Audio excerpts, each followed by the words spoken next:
ولكن لا تشعرون صدق الله العظيم وصدق رسوله النبي الأمين المعين الحفيظ الكريم ونحن على ذلك لمن الشاهدين والشاكرين والذاكرين والحمد لله رب العالمين۔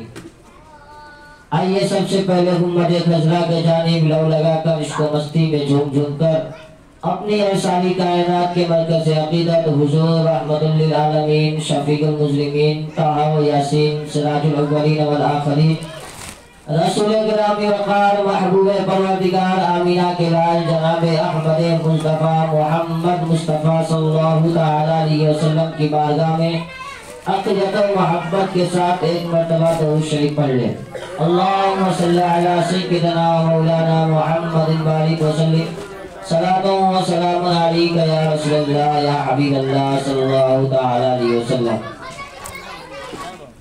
سیدی سرکار اعلیٰ حضرت امام احمد رضا خان فاضل بریلوی فرماتے ہیں، کیا بات رضا اس چمنستان کرم کی، کیا بات رضا اس چمنستان کرم کی، زہرا ہے کلی جس میں حسن اور حسین پھول، زہرا ہے کلی جس میں حسن اور حسین پھول، صحرا میں جنگلوں میں بیابان میں پڑھو، صحرا میں جنگلوں میں بیابان میں پڑھو، مینار گر پڑے تو میدان میں پڑھو، یہ بے خبر نجومی تمہیں کیا بتائیں گے، یہ بے خبر نجومی تمہیں کیا بتائیں گے، کل کیا ہونے والا ہے قرآن میں پڑھو۔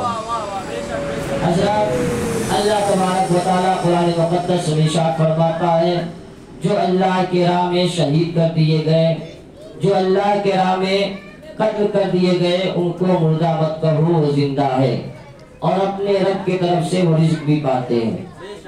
حضرات آج کی نشست اللہ کے کرم سے حضرت امام حسن امام حسین کی شان میں گفتگو کی جائے گی۔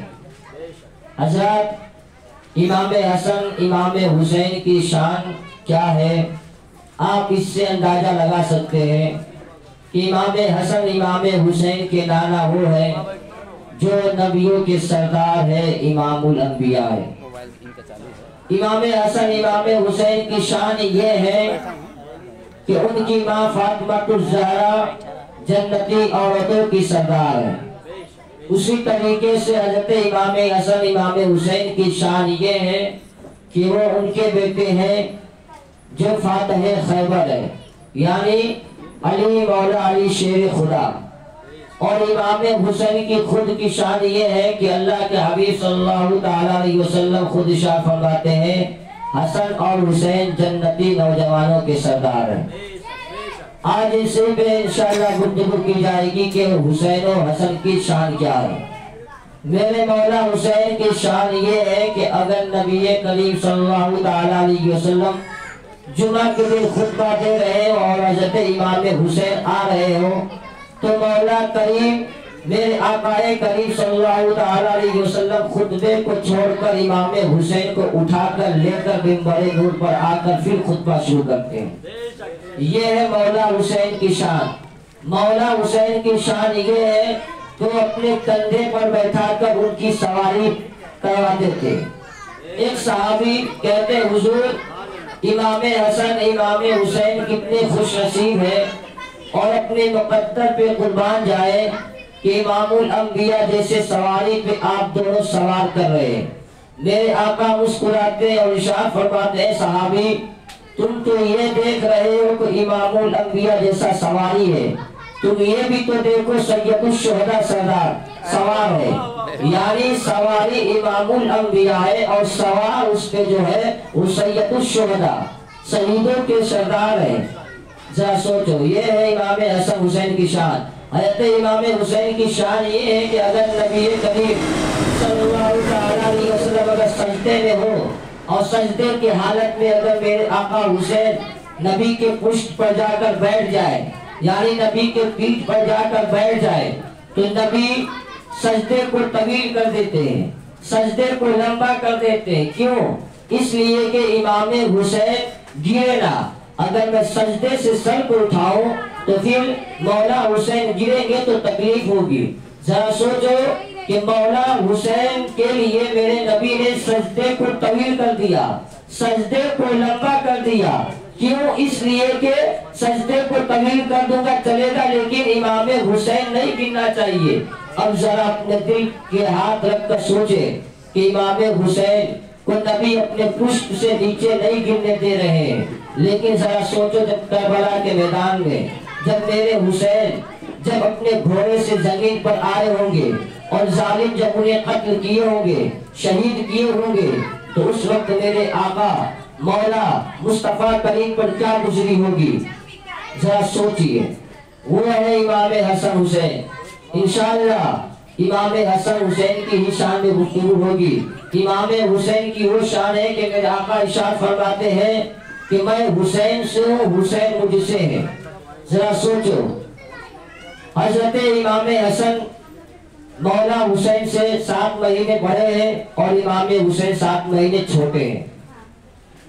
میرے نبی کریم صلی اللہ تعالیٰ علیہ وسلم کی چچی ام فضل خواب دیکھتی ہے اور خواب دیکھ کر جب بیدار ہوتی ہے تو نبی کریم صلی اللہ تعالیٰ علیہ وسلم کی بارگاہ میں آتی ہے، اور آنے کے بعد بہت سی گھبرائی سی لگ رہی تھی، بہت پریشان سی لگ رہی تھی، اور کہتی ہے اے بھتیجے محمد عربی صلی اللہ تعالیٰ علیہ وسلم، اللہ تم کو سلامت رکھے، میں بہت بری خواب دیکھ کر آ رہی ہوں، میں بہت خطرناک خواب دیکھ کر آ رہی ہوں، میں بہت پریشان ہوں اس خواب سے۔ آقا نے ارشاد فرمایا اے میری چچی ام فضل، فرمائے کیا بات ہے، کون سی خواب آپ دیکھ کر آ رہی ہے کہ اتنے پریشان ہیں، اتنی گھبرائی سی لگ رہی ہو؟ حضرت ام فضل کہتی ہے حضور میں خواب دیکھی ہوں کہ آپ کے جسم کے ٹکڑے کاٹے جا رہے ہیں اور میرے گود میں رکھے جا رہے ہیں۔ یہ سننا تھا میرے آقا کریم صلی اللہ علیہ وسلم مسکراتے ہیں اور ارشاد فرماتے اے ام فضل ٹینشن کی بات نہیں ہے، گھبرانے کی بات نہیں ہے، اس کی وجہ یہ ہے کہ عنقریب فاطمہ الزہرا یعنی میری لاڈلی بیٹی کے گھر پر ایک بچہ پیدا ہوگا جس کو تمہارے گود میں دیا جائے گا۔ ذرا سوچو، حضرت امام حسین پیدا ہوں گے اور تمہاری گود میں دیے جائیں گے۔ پھر کچھ دن کے بعد حضرت امام حسین پیدا ہوئے، میرے آقا کریم صلی اللہ تعالیٰ علیہ وسلم حضرت علی مرتضیٰ کو لے کر گئے اپنی بیٹی فاطمہ الزہرا کے گھر پر۔ جانے کے بعد حضرت امام حسین کو اپنے گود میں لیتے ہیں، اور لینے کے بعد دائیں کان میں اذان پڑھتے ہیں اور بائیں کان میں اقامت دیتے ہیں۔ اس کے بعد اپنی زبان امام حسین کے منہ میں رکھ دیتے ہیں، امام حسین زبان چوسنے لگتے ہیں، یعنی کربلا کی ابھی سے تیاری شروع ہو گئی ہے۔ اب امام حسین کو لوگ مبارکباد دینے آ رہے ہیں، مبارکباد دینے آ رہے ہیں، لیکن صرف دنیا کے لوگ نہیں آ رہے بلکہ جنت سے فرشتے بھی امام حسین کو مبارکباد دینے کے لیے آ رہے ہیں۔ جنتی فرشتے آ رہے ہیں امام حسین کو اور نبی کریم صلی اللہ تعالیٰ علیہ وسلم کو مبارکباد دینے، حضور مبارک ہو، آپ کے گھر پہ نواسا پیدا ہوا ہے، آپ کے گھر پہ نواسا پیدا ہوا ہے۔ یہ فرشتے مبارکباد دینے آ رہے ہیں۔ جب سارے فرشتے امام حسین کی طرف آ رہے تھے اور آج زیارت کر کر جا رہے تھے، ایک فرشتہ جو تھا وہ اپنا منصب کھو چکا تھا، وہ اپنا پر کھو چکا تھا، اس کو معزول کر دیا گیا تھا منصب سے۔ وہ فرشتہ کہتا ہے جبریل امین سے اے طائر سدرا بلبل سدرا، جبریل امین آکی یہ سب سارے فرشتے کہاں جا رہے ہیں، کہاں پہ آنا جانا لگا ہوا ہے؟ تو جبریل امین نے کہا تمہیں پتہ نہیں ہے کہ آخر الزمان کے یہاں پہ نواسا پیدا ہوا ہے، ان کی بیٹی فاطمہ الزہرا کے گھر پہ بیٹا پیدا ہوا ہے اور ان کا نام حسین رکھا گیا ہے۔ تو کہتے ہیں کہ مجھے بھی لے کر چلو کیونکہ آج خوشی کا موقع ہے تو مجھے بھی کچھ مل جائے گا۔ تو جبریل امین کہتے ہیں اے فرشتے میں کیسے لے کر جا سکتا ہوں، تو اللہ سے اجازت لے، اور اللہ اجازت دے دیا تو پھر میں تجھے لے کر چلوں گا، مجھے لے جانے میں کیا تکلیف ہے؟ وہ فرشتہ اللہ تبارک و تعالیٰ سے عرض کرتا ہے پروردگار مجھے بھی اپنے آخری نبی کے نواسے کے گھر پر بھیج، تاکہ میں بھی جا کر کچھ وہاں سے صدقہ لے کر آؤں۔ میرا اللہ نے کہا ٹھیک ہے میں تجھے اجازت دیتا ہوں۔ میں یہاں پہ ایک روح کا بات بتا دوں، وہ فرشتہ منصب اس لیے کھو چکا تھا کیونکہ جب اللہ تبارک و تعالیٰ نے اسے پڑھ دیا تھا، منصب دیا تھا، جب زمین کے نیچے جھانکا تو کیا دیکھتا؟ ایک آدمی ہے، ایک شخص ہے جو اپاہج ہے، یا پیر سے ہوگا یا ہاتھ سے ہوگا، بہرحال اپاہج تھا۔ وہ فرشتہ کہنے لگا ہے پروردگار اس انسان کو جی کر دنیا میں کیا فائدہ، جو اپاہج ہے، چل نہیں سکتا، ہاتھ سے کچھ کھا نہیں سکتا، اس کو دنیا میں رہ کر کیا فائدہ، اس کو تو مر جانا چاہیے۔ یہ بات سن کر اللہ ناراض ہو گیا اس فرشتے سے اور اس کا منصب چھین لیا، اس جو پر سے اٹھا تھا اوپر اس کا چھین لیا گیا۔ تو وہی فرشتہ کہتا جبریل امین اللہ نے مجھے اجازت دے دیا ہے نبی کریم صلی اللہ علیہ وسلم کے گھر پہ جانے کے لیے، لے کر چلو۔ جب میرے آقا کی بارگاہ میں فرشتہ آیا، آنے کے بعد حضور سے کہتا حضور آج آپ بہت خوش ہیں اور آج خوشی کا موقع ہے، آپ کے گھر پہ نواسا پیدا ہوا ہے، خوشی کے ماحول میں مجھے بھی کچھ صدقہ مل جائے امام حسین کے نام پر۔ میرے نبی نے فرمایا کیا چاہیے تمہیں، کیا چاہیے؟ آج خوشی کی بات ہے اور خوشی کے موقع پر کوئی بھی انسان کچھ بھی دینے کے لیے تیار ہوتا ہے۔ میرے نبی نے فرمایا کہو کیا چاہیے؟ وہ فرشتہ کہتا حضور مجھے زیادہ کچھ نہیں چاہیے بلکہ اپنا منصب چاہیے جو اپنا منصب میں کھو چکا ہوں۔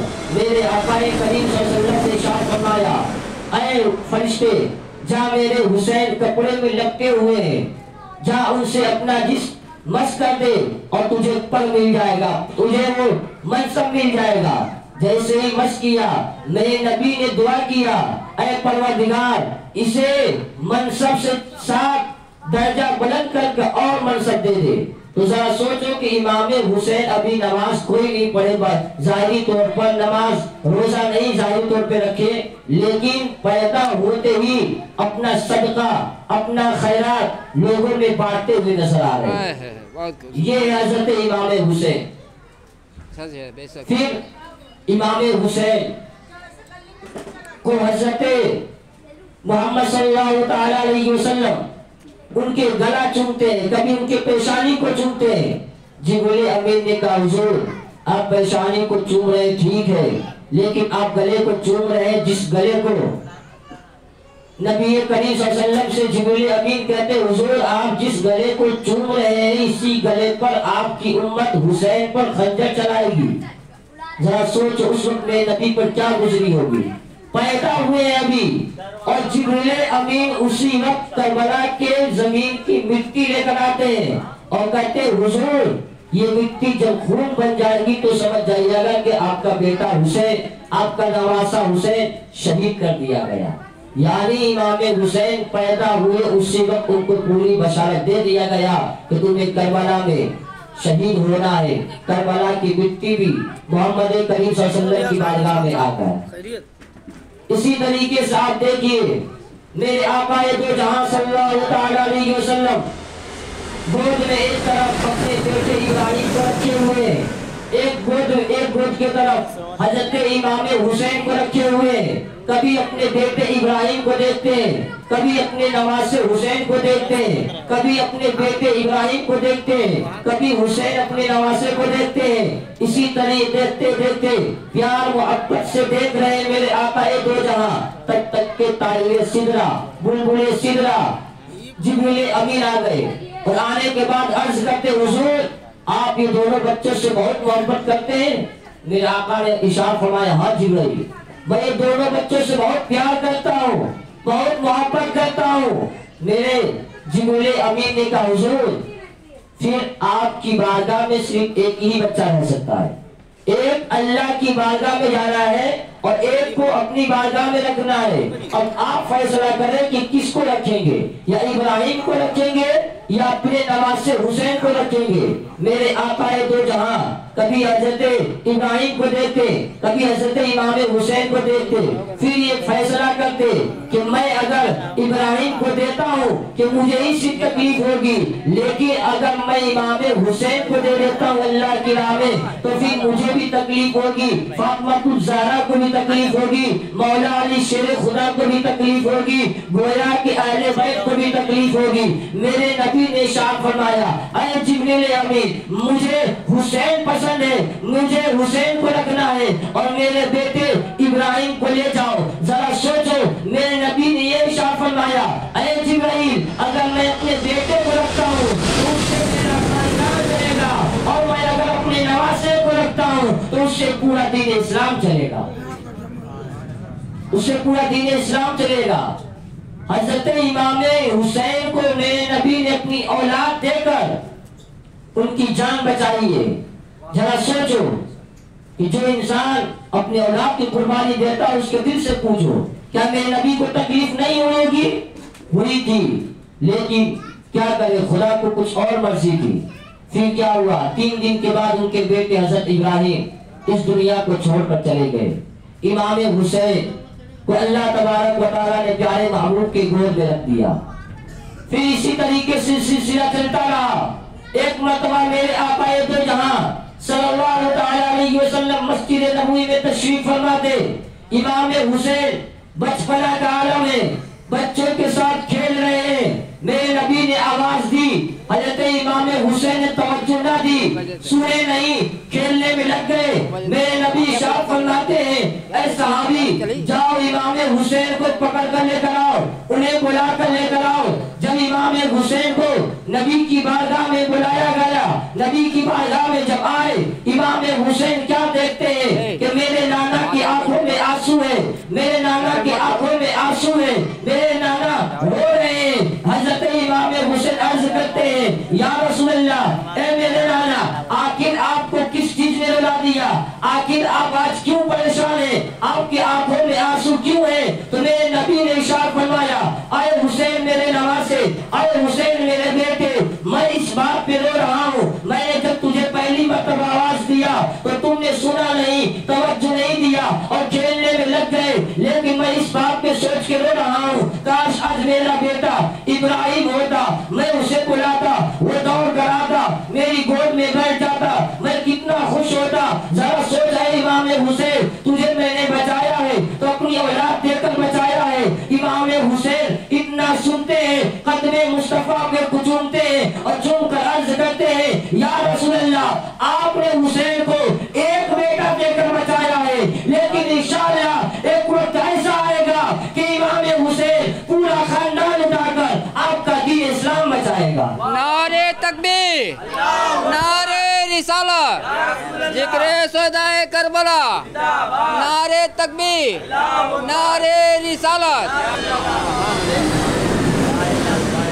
امام حسین نے کہا یا رسول اللہ آپ نے ایک بیٹا دے کر امام حسین کی جان بچائی ہے، لیکن گھبرائے نہیں، میں انشاءاللہ جب آپ کے دین پہ آ جائے گی تو میں پورا کا پورا خاندان اٹھا دوں گا۔ یہ حضرت امام حسین، حضرت امام حسین کی شان کا کیا کہنا۔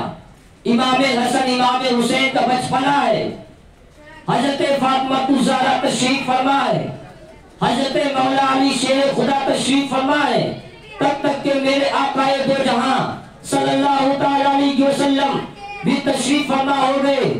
میرے آقا نے ارشاد فرمایا اے حسن اور حسین میں یہ چاہ رہا ہوں کہ تم دونوں کشتی کرو، کشتی لڑو، میں یہ دیکھنا چاہتا ہوں کون کس کو پٹکتا ہے، کون کس کو زمین پہ گراتا ہے۔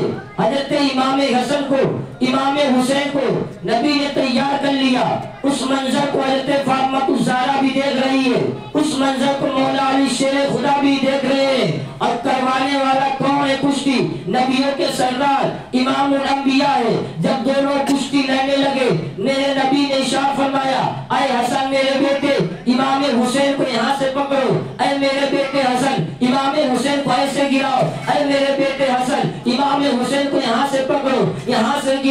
اتنا سننا تھا، حضرت فاطمہ الزہرا کی ممتا پکار اٹھی اور انہوں نے عرض کی یا رسول اللہ آپ میرے بیٹے حسین کو سپورٹ کرنا چاہیے، آپ تو بڑے بھائی کو سپورٹ کر رہے ہیں، یعنی امام حسین کو آپ سپورٹ کر رہے ہیں۔ میرے نبی نے ارشاد فرمایا اے فاطمہ الزہرا تم یہ چیز دیکھ رہی ہو کہ میں بڑے کا سپورٹ کر رہا ہوں، لیکن تم یہ نہیں دیکھ رہی ہو کہ میں جیسے امام حسن کو کہہ رہا ہوں کہ اے حسن بیٹے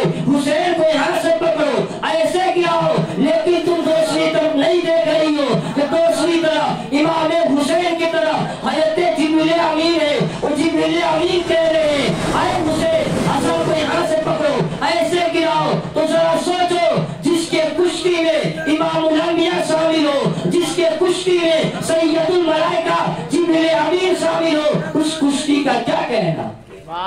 نعرے تکبیر, نعرے رسالت. سبحان اللہ سبحان اللہ. ان کے شان کا کیا کہنا؟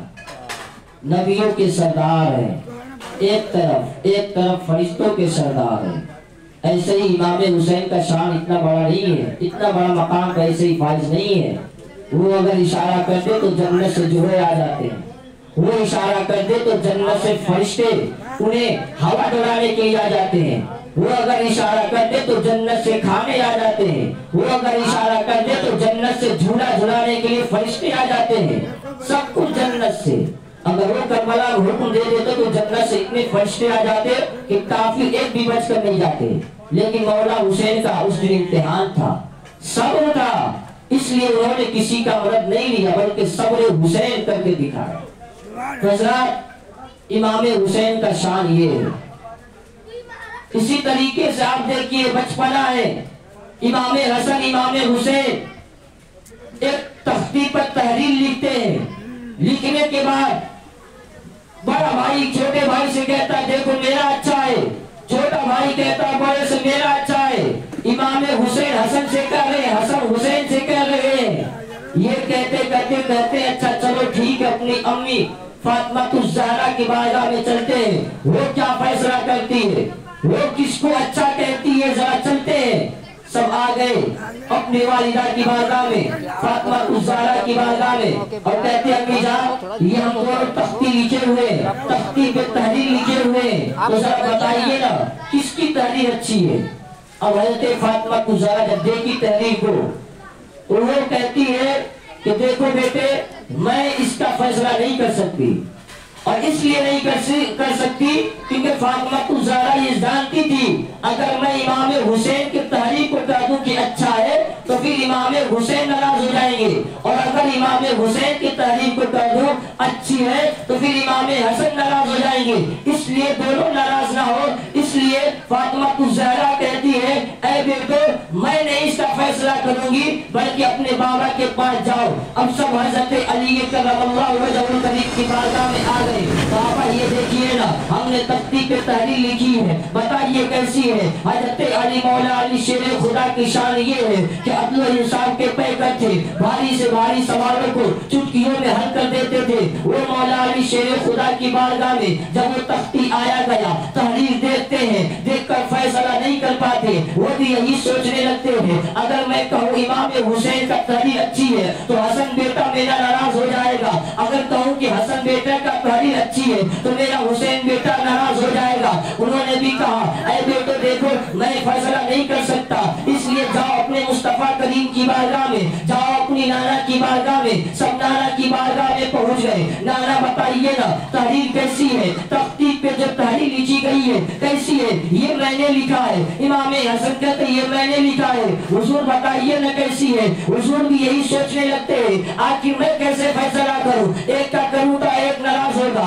دوسرے کا کروں تو دوسرا ناراض ہوئے گا. اس لیے کہتے ہیں بیٹو دیکھو میں اس کا فیصلہ نہیں کرتا, میں جبریل امین پہ چھوڑ دیتا ہوں. اب جبریل امین سے وہ میرے نبی کریم صلی اللہ علیہ وسلم نے ارشاد فرمایا اے جبریل تو فیصلہ کر کے دکھا. اب جبریل امین رب کی بارگاہ میں پہنچے اور رب سے عرض کرتے ہیں اے پروردگار ان کا فیصلہ کیسے ہوگا, امام حسن امام حسین میں سے تحریر کس کی اچھی ہے, کیسے فیصلہ ہوگا. اللہ نے کہا اے جبرائیل جنت سے ایک سیب لے کے جا اور اوپر گرانا, اوپر سے گرانا, جس کے تختی پر گر جائے گی, جس کے تحریر پر گر جائے گی سیب سمجھ جانا اس کی تحریر اچھی ہے. حضرت جبریل امین جنت میں گئے, جنت سے ایک سیب لیتے ہیں, لے کر مصطفیٰ کریم کی بارگاہ میں آ جاتے ہیں. کہتے ہیں حضور اللہ نے کہا ہے یہ سیب ہے, ایک صرف سیب ہے, سیب کو اچھالا جائے اور جس کے تختی پر گر جائے گا اس کی تختی اچھی ہے, اس کی تحریر اچھی ہے, اس کی رائٹنگ اچھی ہے. حضرت امام حسن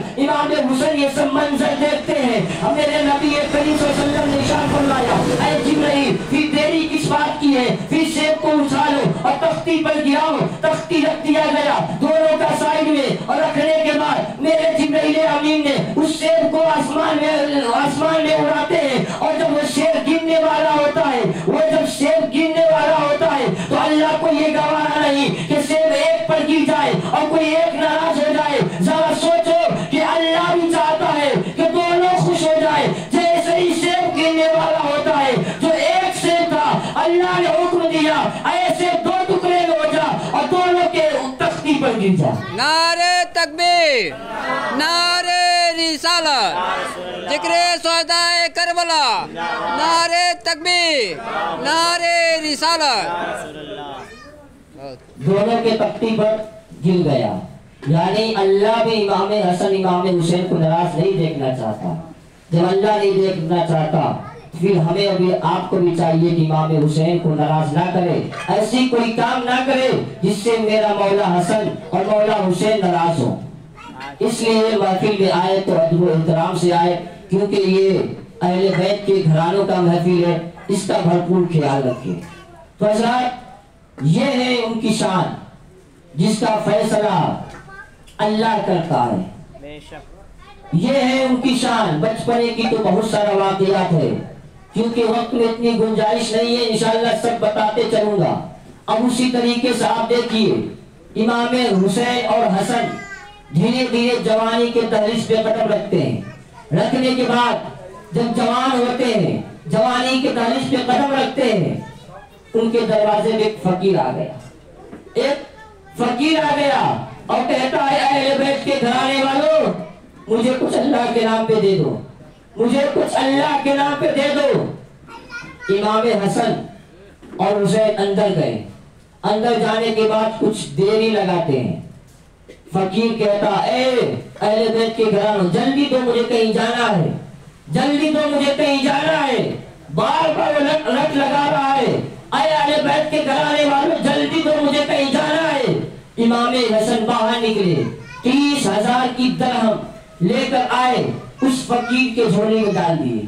وہ سوچا کہ 4-5 درہم لا کر دیں گے، لیکن انہوں نے دیکھا فقیر نے کہ امام حسن نے تو 30,000 کی درہم میرے گھوٹ میں ڈال دیے، اور فرماتے اے فقیر اگر تو اور بھی لے اور بھی صبر کرتا نا تو میں تجھے اس سے بھی زیادہ دیتا اور اتنا دیتا کہ تیری صاحب نسلیں کھاتی رہتی کبھی کم نہیں ہوتا، اور تجھے میں اتنا دیتا کہ تو مانتا نہیں بلکہ دینے والا بن جاتا، مگر تجھے صبر ہی نہیں ہوا۔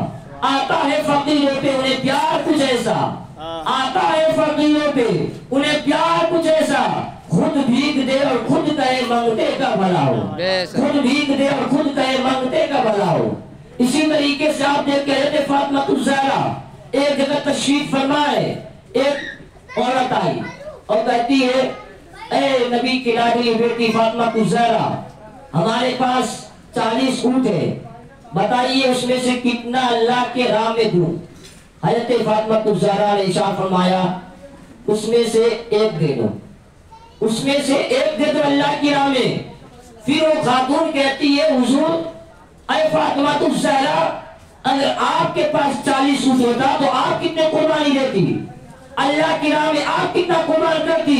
تو فاطمہ الزہرا ارشاد فرماتی اے خاتون میرے پاس 40 ہوتا تو 40 کا 40 قربان کر دیتا۔ سبحان اللہ، سبحان اللہ۔ تو فاطمہ الزہرا کے لیے الگ مسئلہ ہے، اس کے لیے الگ مسئلہ ہے، اس کے لیے الگ فتویٰ ہے، ان کے لیے کچھ الگ فتویٰ ہے، کیونکہ آپ نے دیکھا نہیں حضرت مولا علی شیر خدا اور فاطمہ الزہرا میں کچھ انبن ہو گیا تو حضرت علی فرماتے اے فاطمہ الزہرا میں دوسری شادی کرنے جا رہا ہوں۔ تب تک حضرت فاطمہ الزہرا نبی کی بارگاہ میں آ گئی ہوتے اور عرض کرتی ہے بابا جان میرے شوہر نامدار یعنی مولا علی شیر خدا وہ دوسری شادی کرنا چاہتے ہیں۔ میں نبی کریم صلی اللہ علیہ وسلم نے حضرت علی کو بلاتے اور بلانے کے بعد ارشاد فرماتے اے علی جب تک فاطمہ الزہرا زندہ ہے اور جب تک فاطمہ الزہرا تمہاری نکاح میں رہے گی تب تک تم کو دوسرا شادی کرنا حرام ہے۔ سب کے لیے جائز ہے کہ 2 3 4 شادی کرو جائز ہے، لیکن حضرت علی کے لیے میرے نبی نے ارشاد فرما دیا اے علی فاطمہ الزہرا جب تک تمہارے نکاح میں رہے گی تب تک دوسری شادی کرنا تم پر حرام ہے، اور جب تک حضرت فاطمہ الزہرا حیات تھی تب تک دوسری شادی نہیں کیے، اس کے بعد دوسری شادی کی۔ ذرا سوچیں تو الگ الگ مسئلے ہیں۔ اب آئیے نبی کریم صلی اللہ تعالی علیہ وسلم اپنے بیٹے امام حسن کو گود میں لیتے ہیں اور صحابہ اکرام کی طرف توجہ ہو کر ارشاد فرماتے ہیں اے لوگوں یہ وہ میرا بیٹا حسن ہے کہ جب دو گروہ میں جنگ ہوگا تو یہ میرا بیٹا حسن صلح کرائے گا۔ پھر وہ بھی وقت آیا قریب کہ جب دو گروہ میں جنگ ہوا، دو گروہ میں جھگڑا ہوا تو حضرت امام حسن نے صلح کرایا اور صلح بھی ایسے کرایا کہ تخت و تاج اپنی بادشاہیت دے دی۔ سخاوت بھی ایسی ہونی چاہیے، کوئی سخاوت کرنے والا انسان اپنا پیسہ دے سکتا ہے، مال و دولت دے سکتا ہے، گھر دے سکتا ہے، لیکن اپنی بادشاہیت نہیں دے سکتا۔ لیکن امام حسن نے ایسی سخاوت کی کہ امام حسن نے اپنا پورا بادشاہیت، خلافت سب دے دیا۔ حضرت امام حسن صرف 6 مہینہ ہی خلافت کو سنبھالے تھے، 6 مہینہ صرف بادشاہیت کرسی پر بیٹھے، اس کے بعد چھوڑ دیے۔ امام حسن کثرت سے شادی کرتے تھے، کثرت سے شادی کرتے تھے۔ آج شادی کیے کل طلاق، آج شادی کیے کل طلاق۔ حضرت علی شیر خدا کوفہ کے جامع مسجد میں منبر پر کھڑے ہو کر کوفہ والے کو ارشاد فرماتے ہیں کوفہ والوں میرے بیٹے حسن کو اپنی بیٹیاں مت دیا کرو، کیونکہ دو گے کل طلاق دے دے گا، اس لیے اپنی بیٹی کو مت تو نکاح میں۔ سارے کوفہ والے تب بھی دیتے، حضرت علی کہتے کہ مت دو، لیکن کوفہ والے تب بھی دیتے اور طلاق بھی دے دیتے امام حسن۔ لیکن اس کی وجہ کیا تھی؟ وہ یہ سوچ کر دیتے تھے بھلے سے طلاق ہو چلے گا لیکن نسبت حسن ہونا چاہیے، نسبت اہل بیت ہونا چاہیے، نسبت مصطفیٰ ہونا چاہیے۔ یہ سوچ کر لوگ اپنی بیٹی کی نکاح حضرت امام حسن سے کراتے تھے کہ بس نسبت ہو جانا چاہیے، اس نسبت سے ہمیں جنت مل جائے گی، اس نسبت سے ہمیں جنت مل جائے گی۔ تو امام حسن کثرت سے شادی کرتے تھے۔ اس کے بعد وہ بھی وقت قریب آیا، امام حسن کے دشمن ہو گئے، ان کو زہر دینے لگے۔ ایک مرتبہ زہر دیے، حضرت امام حسن نبی کی روضے پر چلے گئے، نبی کی بارگاہ میں چلے گئے اور وہاں پر جا کر دعا کرتے ہیں پروردگار مجھے شفا دے، اے نبی مجھے شفا دے۔ نبی آخر الزمانے انہیں شفا دیا، پھر ٹھیک ہو گئے۔ پھر دوسری مرتبہ کسی نے زہر دیا، پھر نبی کی بارگاہ میں گئے، وہاں پہ جا کر دعا کرتے، پھر اللہ نے انہیں شفا دے دیا۔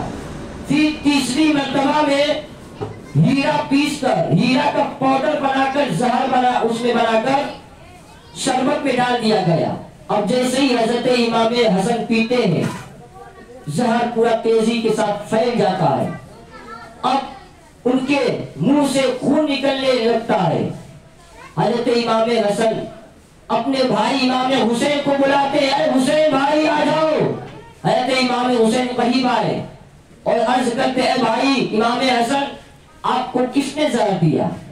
بتائے، میں بدلہ لوں گا، میں اس سے انتقام لوں گا۔ حضرت امام حسن نے کہا مجھے پتا نہیں ہے لیکن شک ہے۔ کہتے شک ہے تب بھی بتائیے، بدلہ لوں گا۔ حضرت امام حسن نے کہا شک کے بنیاد پر کسی سے بدلہ لینا اچھی بات نہیں ہے، کیا پتا وہ نہیں نکلے تو پھر کیا ہوگا۔ حضرت امام حسن نے کہا کہ اگر وہی ہے تو پھر اللہ تبارک و تعالیٰ اس کا بدلہ لے گا، اللہ تبارک و تعالیٰ پہ چھوڑ دیا، وہ انصاف کرنے والا ہے۔ پھر حضرت امام حسین سے کچھ نصیحت کرتے ہیں، اے میرے بھائی امام حسین جب میں شہید ہو جاؤں، جب میں اس دنیا سے چلا جاؤں تو حضرت عائشہ صدیقہ سے اجازت لینا اور کہنا کہ اے عائشہ صدیقہ امام حسن نبی کے قدموں میں لیٹنا چاہتے ہیں، یعنی نبی کریم صلی اللہ علیہ وسلم کے پہلے میں ایک اور جگہ تھی تو حضرت امام حسن نے کہا اجازت لے لینا، وہاں پہ میری دفن کرنا، وہاں پہ میری قبر بنانا۔ حضرت امام حسین نے کہا ٹھیک ہے بھائی، اور امام حسن نے یہ بھی کہا میرے بھائی اگر کوئی خرافات ہوگا، کوئی اندیشہ ہوگا کسی چیز کا تو پھر وہاں پہ مجھے نہیں دفن کرنا بلکہ میری ماں فاطمہ الزہرا کے قدموں میں دفن کر دینا، وہاں پہ میری قبر بنانا۔ یہ نصیحت کرتے پھر اپنے بیٹے حضرت قاسم ابن حسن کو بلاتے ہیں، قاسم ابن حسن کو بلاتے اور کہتے بیٹے، وہ کچھ تحریر پر لکھ کر دیتے تعبیز بنا کر اپنے بیٹے حضرت قاسم ابن حسن کو، اور کہتے اے بیٹے قاسم جس دن تو سب سے زیادہ پریشان ہوگا، جس دن تجھے کچھ سمجھ میں نہیں آئے گا اور تو سمجھے گا کہ اس سے زیادہ کبھی پریشانی نہیں آئے گی، تو اس تعویذ کو کھول کر دیکھ لینا۔ وہ تعویذ دے دیتے ہیں، پھر ان کے بعد امام حسن کی شہادت ہو جاتی ہے، روح قبض ہو جاتی ہے، انا للہ و انا الیہ راجعون۔ پھر امام حسین جاتے ہیں اپنے بھائی کے لیے، حضرت عائشہ صدیقہ کے گھر پہ حجرے میں جاتے ہیں، جانے کے بعد اجازت لیتے ہیں۔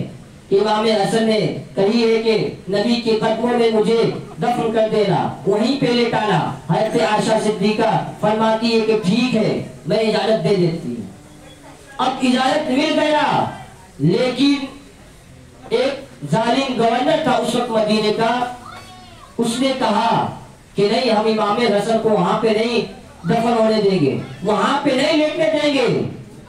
اس کے بعد حضرت امام حسین کو وہ بھی بات خیال آیا، کیونکہ وہ ظالم گورنر تلوار اٹھانے پر آمدہ ہو گیا تھا کہ تلوار اٹھا لیں گے اگر آپ نے وہاں پہ دفن کیا، وہاں پہ ان کا قبر بنایا۔ امام حسین نے پھر فاطمہ الزہرا کے قدموں میں امام حسن کو وہیں پہ لٹا دیے اور وہیں پہ آج تک ہے۔ تو حضرات اس طرح سے امام حسن کی شہادت ہوئی ہے۔ ظالموں نے زہر پلایا ہے، ظالموں نے شربت میں زہر پلا کر میرے امام حسن کو شہید کیا ہے۔ اب حضرت امام حسین اکیلا پڑ جاتے کیونکہ ان کے بھائی جو شبیہ پیغمبر تھے، شبیہ رسول تھے، ان سے جدا ہو گئے۔ اب امام حسین کی شادی کیسے ہوتی ہے، کس سے ہوتی ہے، وہ بھی ملاحظہ فرماتے چلیے۔ حضرت عمر بن خطاب کا دور خلافت ہے، جب ان کے فوج ایران کے سرزمین پر پہنچے اور ایران کو فتح کیا، وہاں کے بادشاہوں کو شکست دیا، تو سارے بادشاہ میدان چھوڑ کر بھاگ گئے، مال و غنیمت جتنا تھی سب چھوڑ کر بھاگ گئے۔ سارے صحابہ کرام مال و غنیمت اٹھائے، اپنی بیویوں کو چھوڑ کر گئے تو ان کو لیے، کنیزوں کو لیے، غلاموں کو لیے، سب مال غنیمت سمجھ کر سب مدینے میں آ گیا۔ مسجد نبوی میں سارے کو ڈھیر لگا دیا گیا۔ بادشاہوں کے بیویاں ہیں، ان کی لڑکیاں ہیں، ان کے کنیز ہیں، ان کے غلام ہیں، سب کو مدینے میں لا کر کھڑا کر دیا گیا۔